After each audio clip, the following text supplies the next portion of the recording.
So hi guys, ఇప్పటికీ కూడా ప్రయోగాలు చేస్తూ ప్రేక్షకులని ఫ్యాన్స్ని అలరిస్తూ ముందుకు సాగుతున్నారు కింగ్ నాగార్జున. భారీ హిట్ కోసం ఎదురు చూస్తున్న ఆయన ఈ సంక్రాంతికి స్వామి రంగా అనే చిత్రంతో ప్రేక్షకుల ముందుకు వచ్చారు. ఈ చిత్రం 10 రోజుల కలెక్షన్లో తెలుసుకోబోయే ముందు ఒక చిన్న రిక్వెస్ట్, మన ఛానల్లోని వీడియోస్ చూసి నచ్చితే సబ్స్క్రైబ్ చేసి లైక్ కొట్టి షేర్ చేయండి. ఈ సినిమాకి ప్రపంచవ్యాప్తంగా 18.20 కోట్ల బిజినెస్ జరగక 19 కోట్ల బ్రేక్ ఈవెన్ టార్గెట్తో ప్రేక్షకుల ముందుకు వచ్చింది.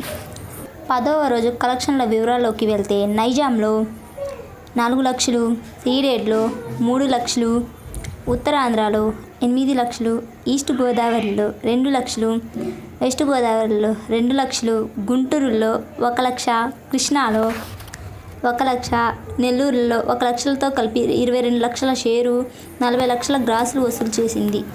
10 రోజుల్లో నైజాంలో 4.78 కోట్లు, సీడెడ్లో 3.60 కోట్లు, ఉత్తరాంధ్రలో 3.37 కోట్లు, ఈస్ట్ గోదావరిలో 2.60 కోట్లు, వెస్ట్ గోదావరిలో 1.27 కోట్లు, గుంటూరులో 1.44 కోట్లు, కృష్ణాలో 1.22 కోట్లు, నెల్లూరులో 85 లక్షలతో 19.13 కోట్ల షేరు, 31.50 కోట్ల గ్రాసు వసూలు చేసింది.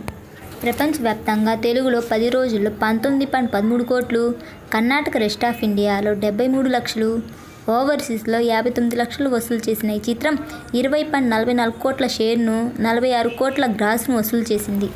18.20 కోట్ల బిజినెస్ జరుపుకొని 19 కోట్ల బ్రేక్ ఈవెన్ టార్గెట్తో ప్రేక్షకుల ముందుకు వచ్చిన ఈ చిత్రం 20.44 కోట్లు వసూలు చేయగా 1.44 కోట్ల లాభాలు తెచ్చిపెట్టింది.